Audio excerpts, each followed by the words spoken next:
Listen carefully. What I'm about to tell you was never meant to be spoken aloud. The men who built America, the ones whose names still decorate your banks, your railroads, your foundations, buried this story so deep that even history forgot it ever happened. But the walls of silence always crack, and tonight you'll hear what they feared most the night their golden world began to bleed. It began under the glow of electric light. A luxury so new, August 14, 1893, Newport, Rhode Island. The ocean wind carried the sound of violins through the marble corridors of Windward Hall. Inside, the richest bloodlines of America danced in jeweled gowns and tailored tuxedos, smiling over champagne, laughing about fortunes built on broken men. Yet behind those practiced smiles, something was shifting, an unease too sharp to name. At the center of it all was Evangeline Cunningham, 23, beautiful, brilliant, and dangerous. She was the daughter of Heiress and Cunningham, the railroad baron whose empire fed the Newport Compact, a secret alliance of industrial dynasties who controlled America's steel, coal, and press. But Evangeline had seen their ledgers. She knew the truth they'd killed to keep hidden. In her locked chamber upstairs lay evidence. Photographs of 13 Newport families marked with symbols, and a journal that named the men who had sold the country piece by piece. That night, Evangeline didn't just plan to attend a ball, she planned to expose a kingdom. No one realized that the chandeliers flickering above them were powered by the same current of corruption she intended to destroy. No one saw the way she studied the crowd, how her eyes lingered on judges, senators, and railroad men. They didn't know that beneath her sapphire necklace was a secret compartment containing the key to everything. And when the orchestra swelled and the guests turned to toast the empire of progress, Evangeline quietly disappeared into the darkened hallway of Windward Hall. That was the last time anyone saw her alive. But the real story isn't her disappearance. It's why she vanished. Because the deeper you go into Newport's perfection, the closer you come to the machinery that still runs your world.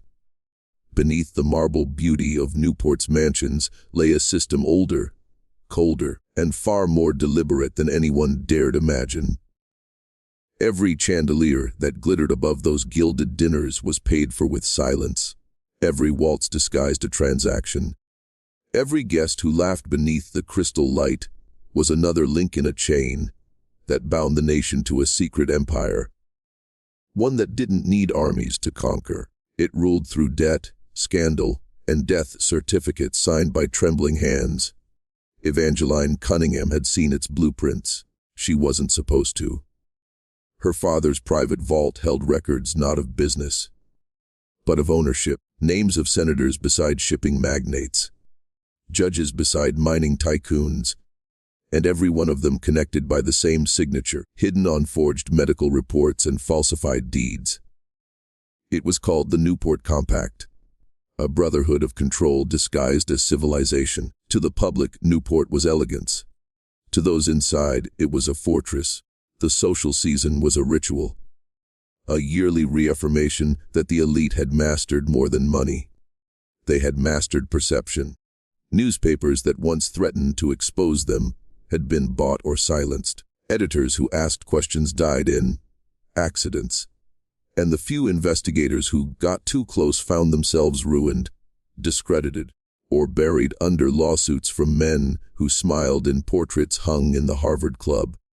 Evangeline's rebellion began the moment she realized the empire her father helped build wasn't American industry. It was human engineering. It was control disguised as prosperity. She had uncovered the coded correspondences between her family and European financiers who traded in both capital and influence. Proof that the Panic of 1893 wasn't a natural collapse, but a carefully orchestrated seizure designed to starve small banks and force the desperate into the Compact's hands. Her discovery changed her. She stopped smiling in portraits. She stopped writing her mother's social invitations. She started sending sealed letters to Providence, to Boston, to London. Somewhere in those letters lay a map of the structure that ruled from behind the railroads. But here's the truth you were never supposed to grasp. Evangeline wasn't the first to find the edges of the compact. She was simply the last one they allowed to live long enough to understand what she'd touched. The night she vanished, Windward Hall was alive with music, perfume, and the illusion of safety. The ocean whispered against the cliffs like it knew what was coming. Inside, the orchestra's strings trembled beneath chandeliers so heavy with diamonds that they seemed to bend time itself. But the beauty of that night was an anesthetic, a distraction masking the execution of a secret centuries in the making. Evangeline had planned every move. She knew her family's security men would patrol the upper corridors after midnight. She knew her father's associates would be watching for signs of defiance.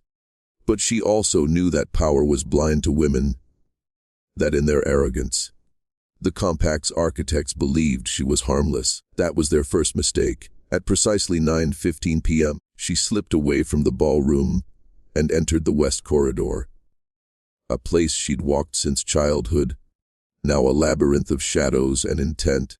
The portraits of ancestors stared down at her, men carved into immortality by fortunes forged in coal and blood. They watched her pass as though knowing she had come to end their legacy. Downstairs, laughter echoed. Champagne glasses clinked. No one noticed the figure of Theodore Payton follow her a few moments later, nor the two men in black formal wear who drifted after him, hands clasped behind their backs like servants awaiting instruction. In her private chambers, Evangeline opened the secret drawer of her vanity. Inside were the photographs. The 13 families of the compact, each face marked with a unique sigil, each sigil corresponding to a coded entry in her journal. She had planned to deliver the evidence to Count von Stephan before midnight, but as the clock struck 10, she realized the Count had not returned from the garden terrace. Something shifted in the air, a faint scent of bitter almonds, the telltale aroma of arsenic. The light in her chamber flickered, then steadied again. She looked into the mirror. Behind her reflection, a shadow moved. By morning, her bed was untouched. Her sapphire necklace lay shattered on the floor. And her journal, the single record capable of destroying the Newport Compact, was gone. Officially, she had vanished into the Atlantic. Unofficially, the compact had erased her. By dawn, Newport's air had turned heavy with the scent of salt and smoke. Servants whispered. Guests pretended not to hear. And within hours, the story had already been rewritten. The newspapers would say she drowned. The police would say she ran away. But those who attended the summer's end ball knew better. They had seen the tension in her father's face, the gloved hands trembling as telegrams arrived before sunrise. Sealed messages that determined which version of the truth would survive. The Newport police never opened a real investigation. The coroner's report, signed by Dr. Edmund Sheffield, declared her death an unfortunate maritime accident. No body was recovered. No autopsy was performed. Yet a death certificate appeared that same afternoon, complete with official signatures and a forged French travel stamp to suggest she had left the country days earlier. It was a fabrication built with surgical precision, a narrative engineered to erase a woman who had learned too much. Witnesses began to vanish too. The maid who claimed to have seen two men leaving Evangeline's chamber was found dead in a stable fire. The gardener who discovered a blood-stained glove near the cliffs fell from a ladder and broke his neck. Even the Count, the only man who might have verified Evangeline's secret dealings, returned to Europe in silence, leaving behind an empty suit and a torn page from his diary. But what the compact didn't expect was that Evangeline had already scattered her secrets like shards of glass. Hidden letters, coded journals, and keys sent to addresses across New England. Each one a fragment of a truth too dangerous to die. When the Boston Herald requested access to the case, The editor received a visit from two men in immaculate suits. They didn't threaten him outright. They didn't have to. They mentioned his wife's health, his son's schooling, his printing contracts. By morning, the Herald announced the story was a tragic misunderstanding. And so the world moved on. Newport returned to its masquerade. The compact survived. But in the empty corridors of Windward Hall, servants swore they could still hear the sound of a woman's footsteps pacing through the night. The echo of a rebellion that refused to be silenced. For 70 years, the story slept. The compact had buried its crime beneath generations of wealth, rewriting its sins as legend and its murder as myth. Windward Hall stood empty for decades, its shutters sealed, its marble halls collecting dust thick as secrecy. Time became its greatest accomplice. But time also has a way of turning conspiracies into ghosts, and ghosts never stay quiet forever. In 1964, a demolition crew arrived to dismantle what remained of the Cunningham estate. The Newport elite called it progress. But when one of the workers broke through the north wall of the east wing, his hammer struck something hollow. Behind the plaster, wrapped in oilcloth, lay a small metal box engraved with a single word EC. Inside were 6 letters, written in Evangeline's delicate hand. Her final messages to the world she'd tried to awaken. Each letter was addressed to a different name. A Boston journalist, a New York clerk, a Providence attorney.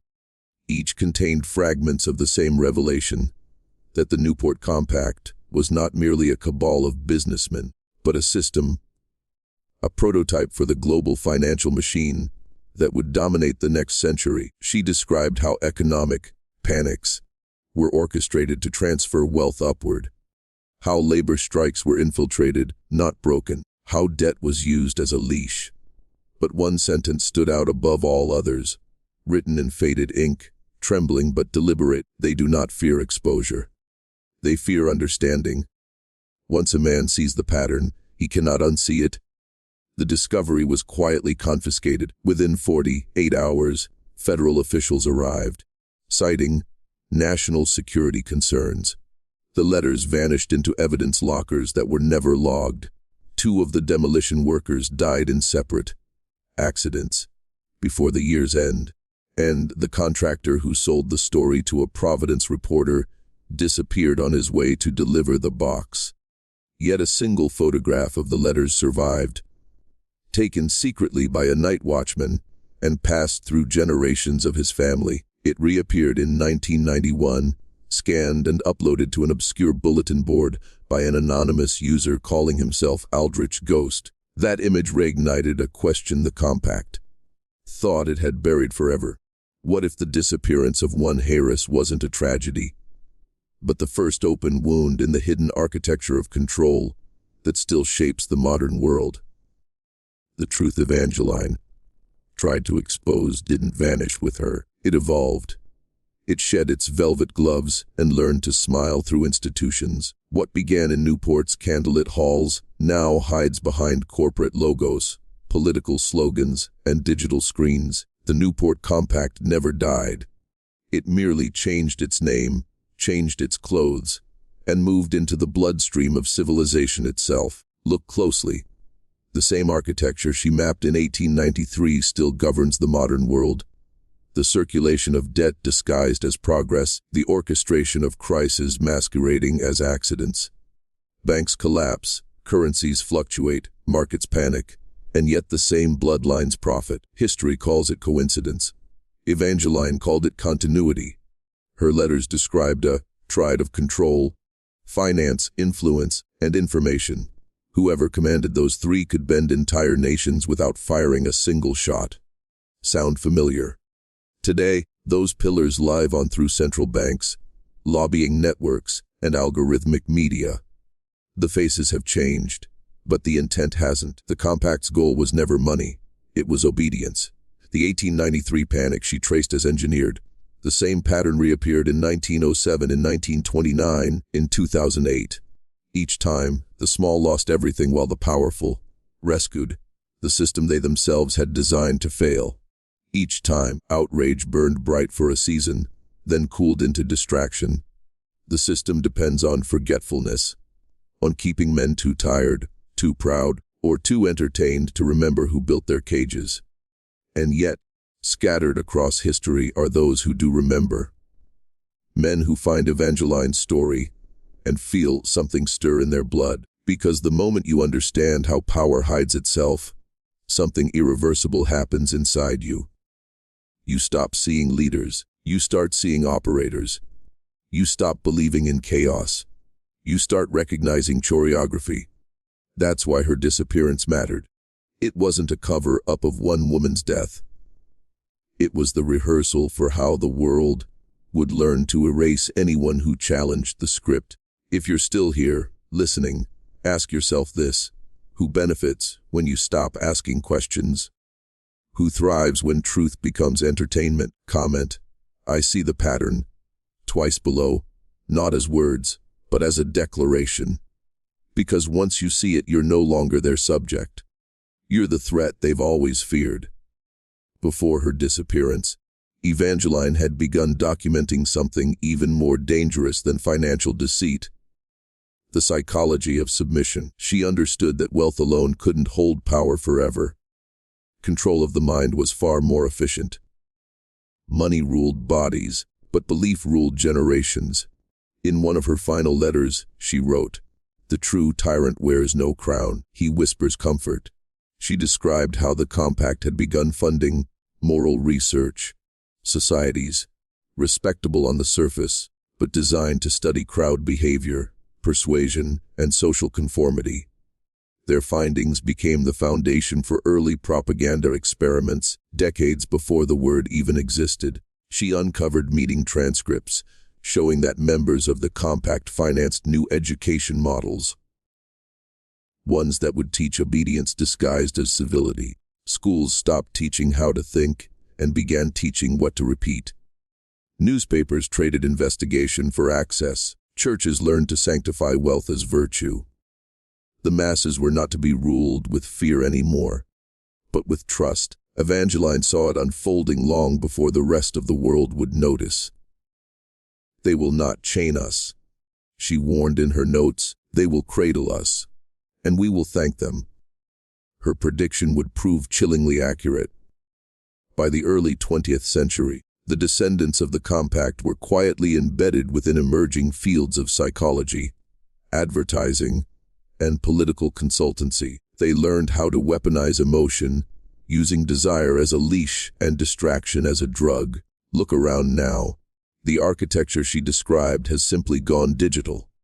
Algorithms have replaced clergymen. Headlines have replaced hymns. The system no longer punishes rebellion. It absorbs it, turning outrage into revenue and dissent into trend. The more we react, the deeper we sink. The compact's descendants don't care what you believe, only that you never stop scrolling. Evangeline's genius was not that she discovered their existence. It was that she decoded their method. She saw how power learned to hide behind comfort, how servitude became self-chosen, and that's the part they feared most. Because once humanity recognizes that the leash is invisible, it starts to slip. In 2017, a data analyst working for a behavioral research firm in Boston stumbled upon an encrypted archive mislabeled as estate correspondence, 1890s. Inside were transcripts, sketches, and ciphered pages written in an elegant Victorian hand. At first, they seemed meaningless. Fragments of philosophy, moral reflections, strange diagrams of the human mind. But when decrypted, the analyst realized he was reading Evangeline Cunningham's unfinished manuscript, The Mechanisms of Consent. It wasn't fiction. It was a blueprint. In her notes, she described the precise psychological levers that could steer entire societies without force. Repetition, fear of exclusion, the illusion of choice. She warned that these mechanisms would one day evolve into machines that think faster than conscience. No one in her century could have imagined algorithms, feeds, or social graphs. Yet her diagrams perfectly matched the logic that drives today's digital manipulation systems. The analyst posted excerpts anonymously under the pseudonym EC Returns. Within weeks, his threads were flagged deleted and shadow banned. Colleagues stopped answering his calls. He was later found dead in his apartment. The coroner ruled it a suicide. But his laptop had vanished, and his family reported receiving anonymous offers for silence. The posts, however, had already spread.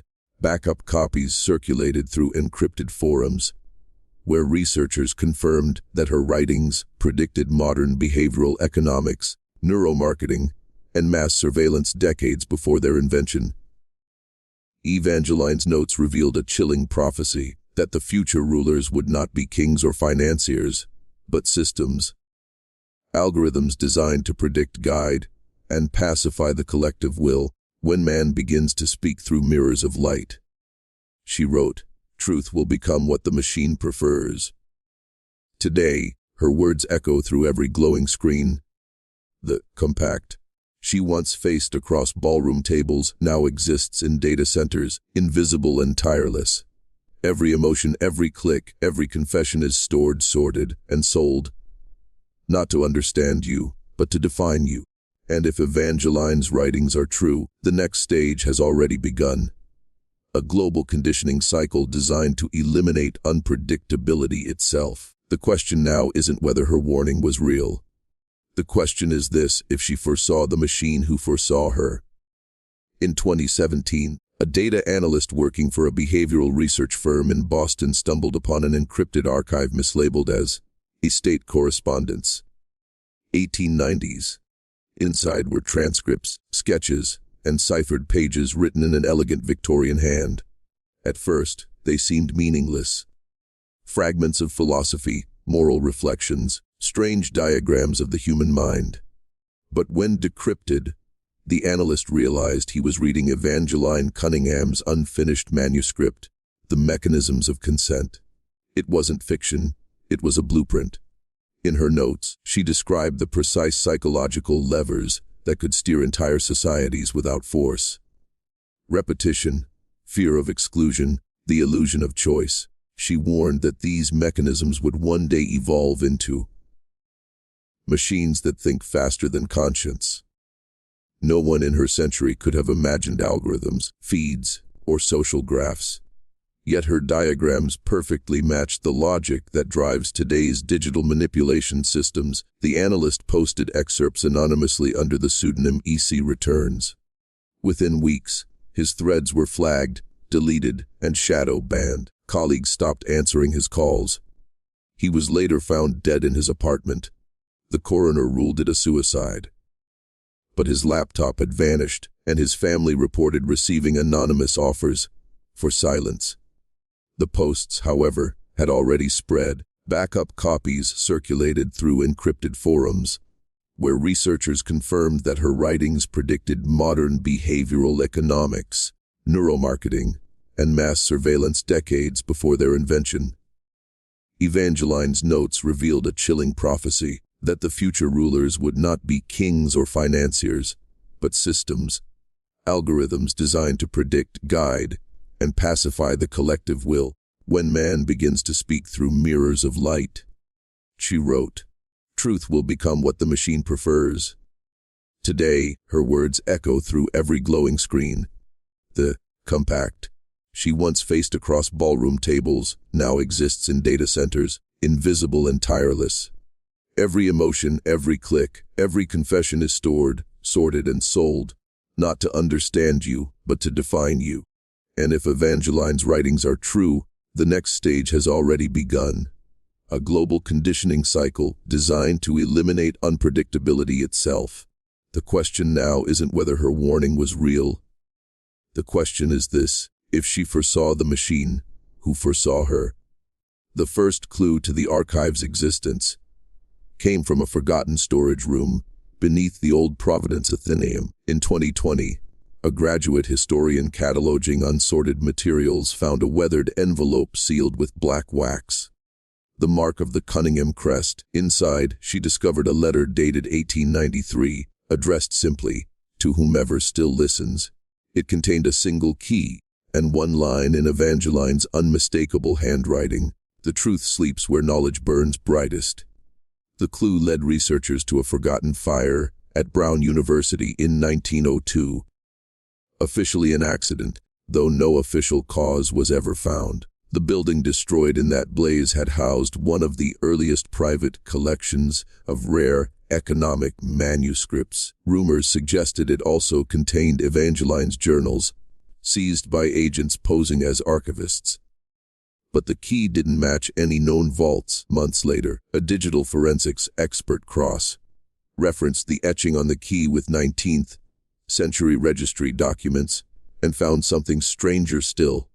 A symbol identical to one engraved inside a modern Federal Reserve building in New York, hidden in plain sight.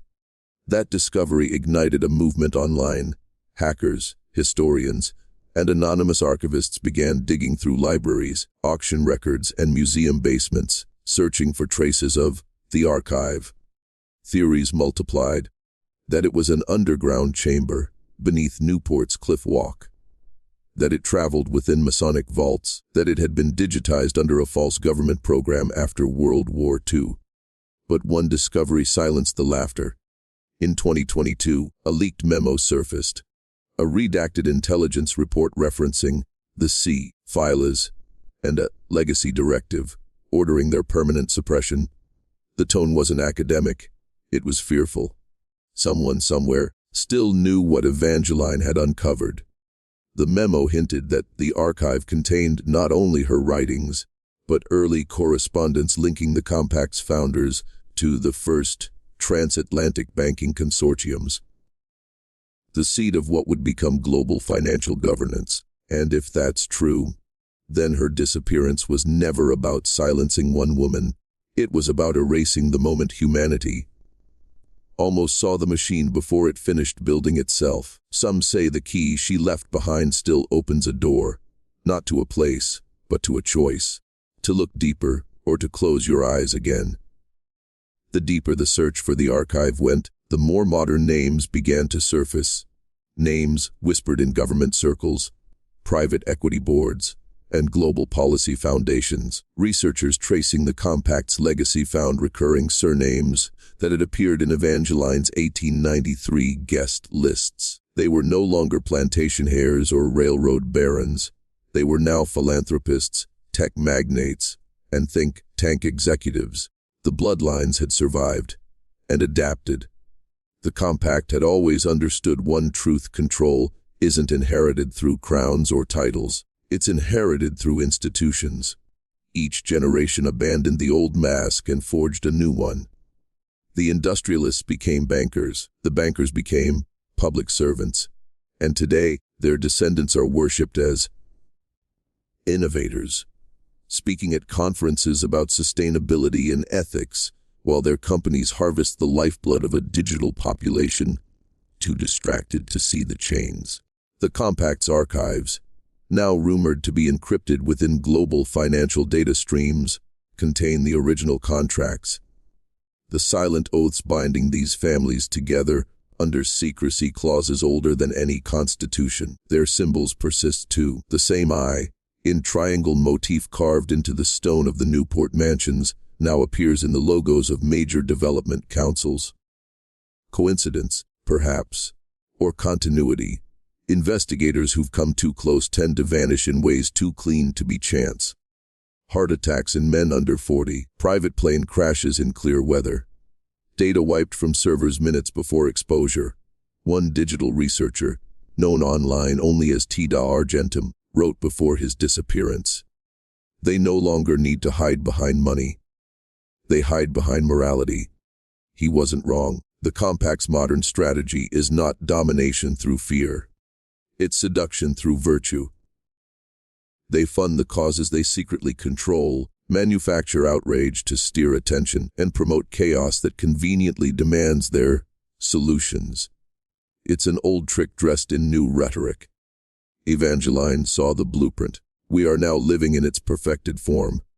If the archive is ever found, it won't just confirm her story.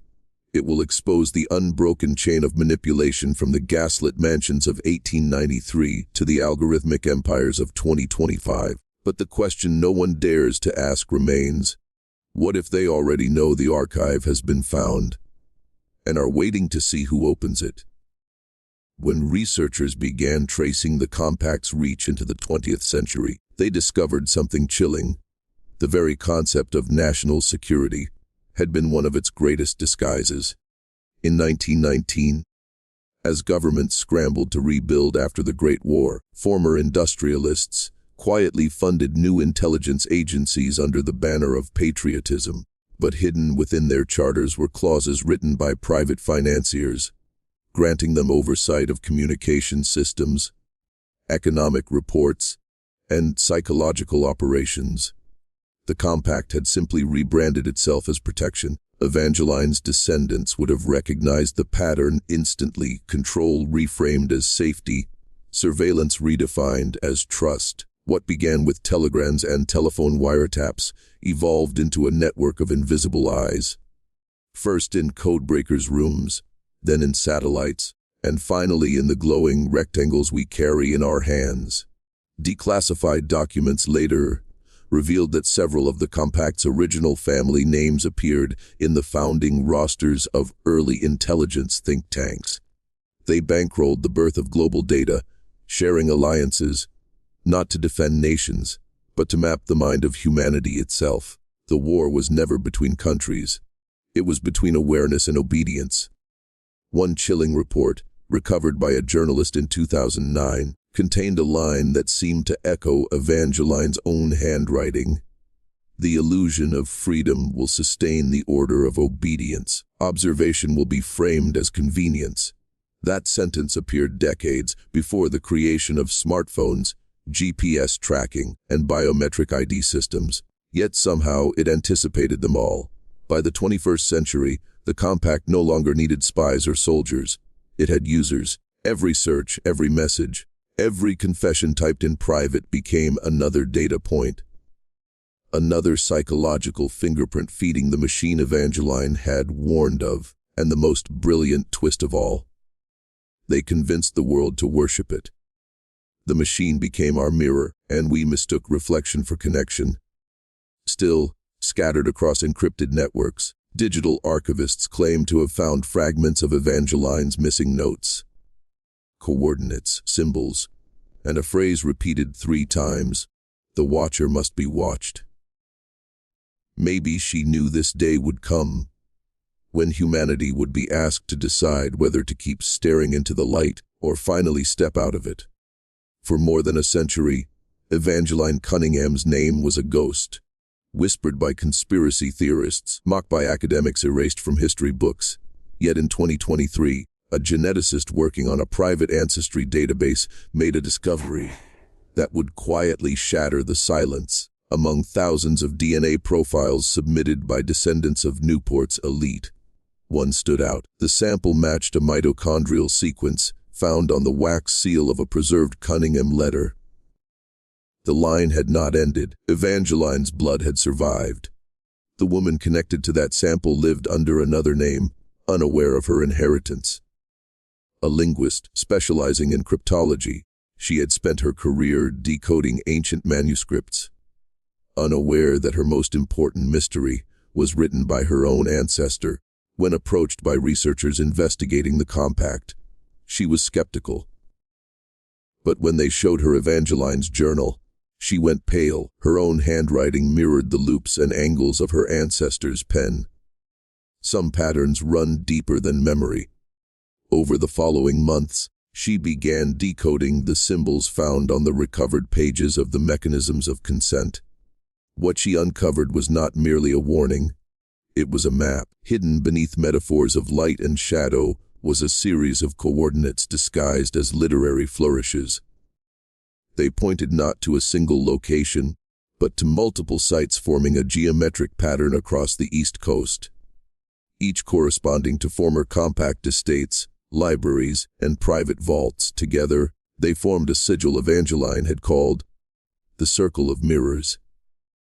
The linguist soon realized what her ancestor had done. She hadn't just hidden the archive. She had scattered it, embedding fragments of its contents within letters, paintings, architectural designs, and coded hymns. Evangeline hadn't trusted anyone to guard the truth. She had trusted time itself. But that revelation came with a warning. Within weeks, surveillance followed. Her research files vanished from her encrypted drives. Her university contracts were terminated, and late one night, she received an anonymous message. Blood remembers, but memory is dangerous. Stop looking. Still, she didn't stop. Like Evangeline, she understood. Once the pattern is seen, obedience dies. By the spring of 2024, the search had narrowed to one place. A forgotten section of Newport's coastline, where the ruins of Windward Hall still clung to the cliffs like a memory refusing to die. Local records showed the estate's foundations extended deep beneath the surface, sealed off after a series of coastal collapses in the early 1900s. But Evangeline's encoded coordinates didn't point to the mansion itself. They pointed beneath it. The linguist, Evangeline's last living descendant, arrived there at dusk with a small research team.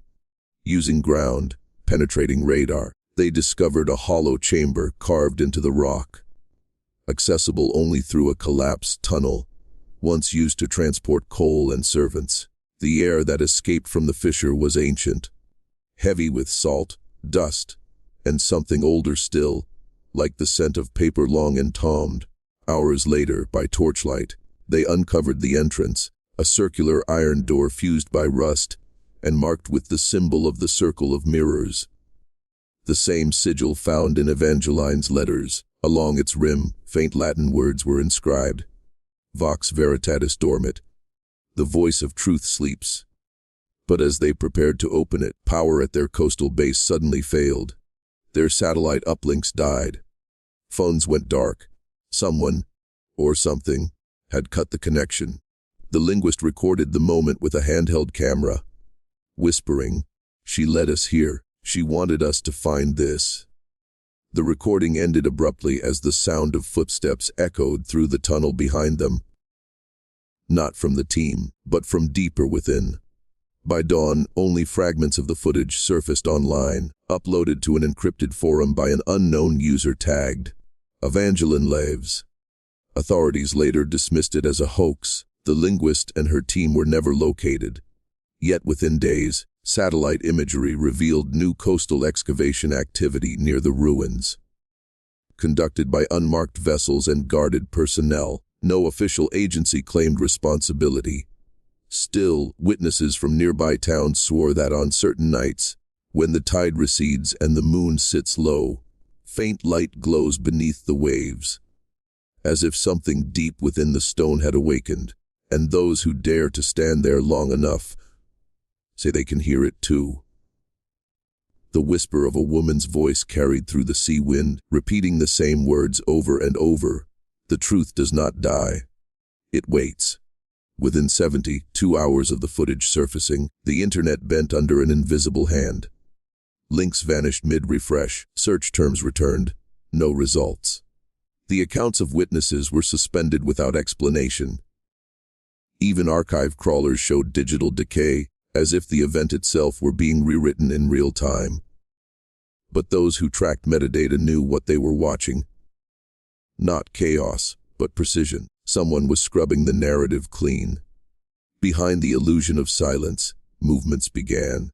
Corporate foundations tied to media conglomerates quietly acquired the hosting servers of independent journalists.